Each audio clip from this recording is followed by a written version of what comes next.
Expanders, on the other hand, we talked about that they're kind of the opposite of compression. What they do is they expand the dynamic range.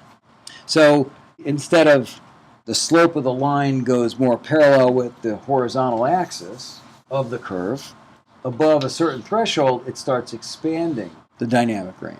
So above the threshold, then a small change in the input allows for a larger change in the output.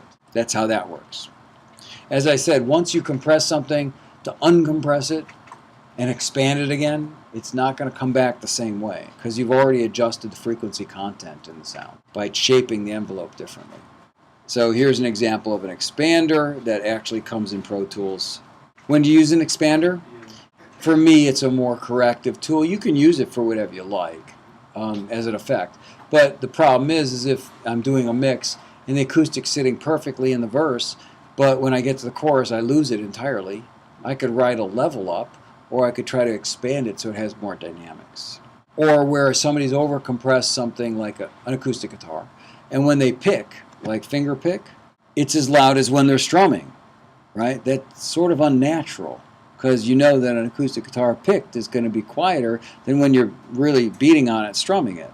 So sometimes overcompression sounds unnatural because it just doesn't correspond with how we normally hear stuff. Here's another example of what it is. The expander has an attack time and a release time very similar to a compressor. The last is the gate. What it is an on-off kind of switch.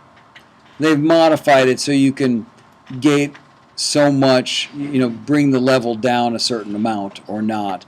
I use gates quite often to control bleed from one mic to the next. So if I'm in a live situation and I've got a drum set up and I've got microphones on the toms and I'm getting too much bleed of the other instruments into my microphones, I'll put a gate on them, and the gate basically shuts and keeps no signal from going through until you reach the threshold, and then they open and allow the signal to go through.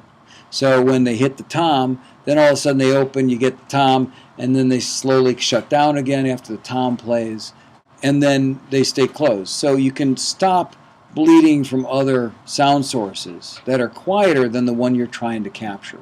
It's a really useful tool. The other thing is it can be used very similarly to a compressor, but with a almost infinite ratio. So it like shuts it down completely or opens it completely. Gates also have the opposite, which is a ducking function.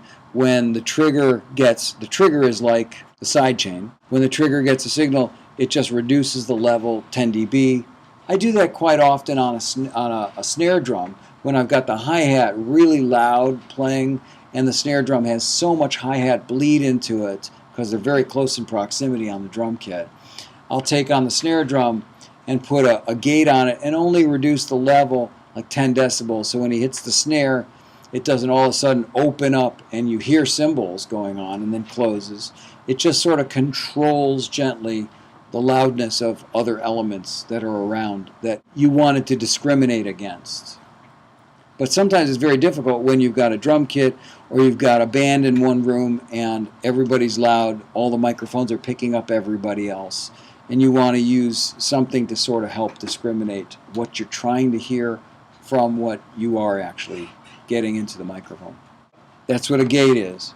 I mean, they call it a gate for a reason. It's almost like, you've got your front yard gate. You either open it or close it. You open it, you can pass. If you close it, you can't get in. And so basically, in the beginning, they were open and close valves, basically, that you could open from a third input, which is called the trigger. So when it gets triggered, it opens.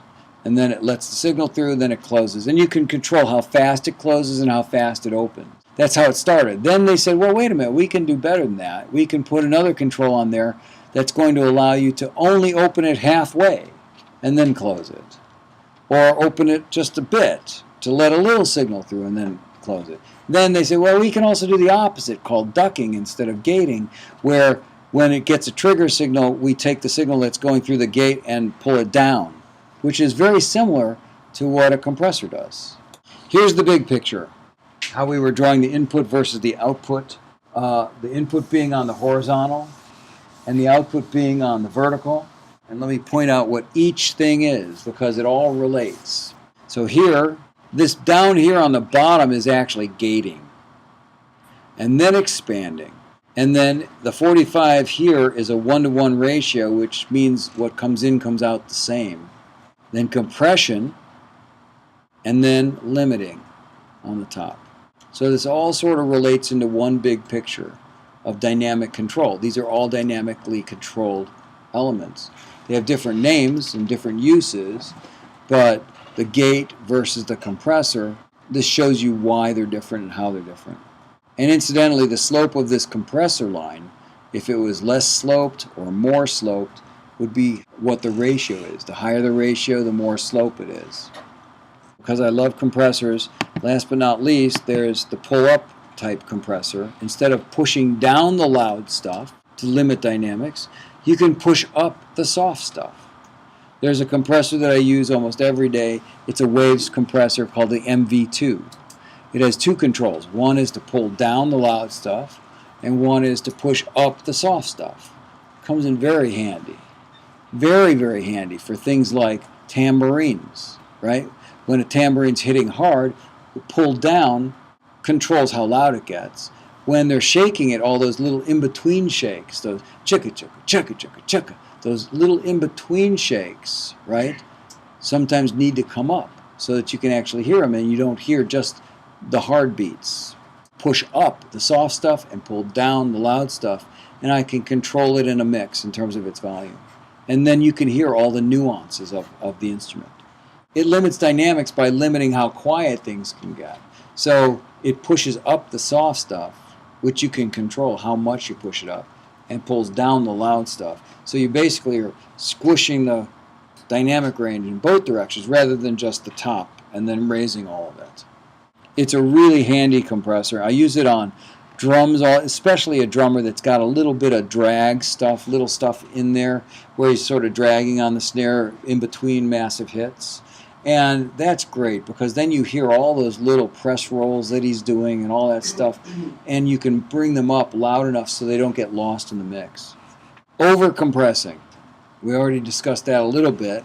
Overcompressing will take out too much dynamics, makes it hard to sound natural, hard to mix that way because then when the band is getting louder but your vocal isn't, it gets buried in the mix. So it's hard to give it any ebb and flow because it's so overdone in terms of it having no dynamic range. And you always have to be careful because you can't undo the compression. You can't really undo compression if you record compression in a sound. You can always change a plugin if it's after the fact. So in the beginning of my recording career, I actually tried to stay away from compressors because I knew I couldn't, if I overdid it accidentally, I'd be really in a mess. But now I've gotten to the point where I'm so comfortable with it that I just slam compression on things because it sounds better and I love it. I just love compressed sounds. It really does make things sound better.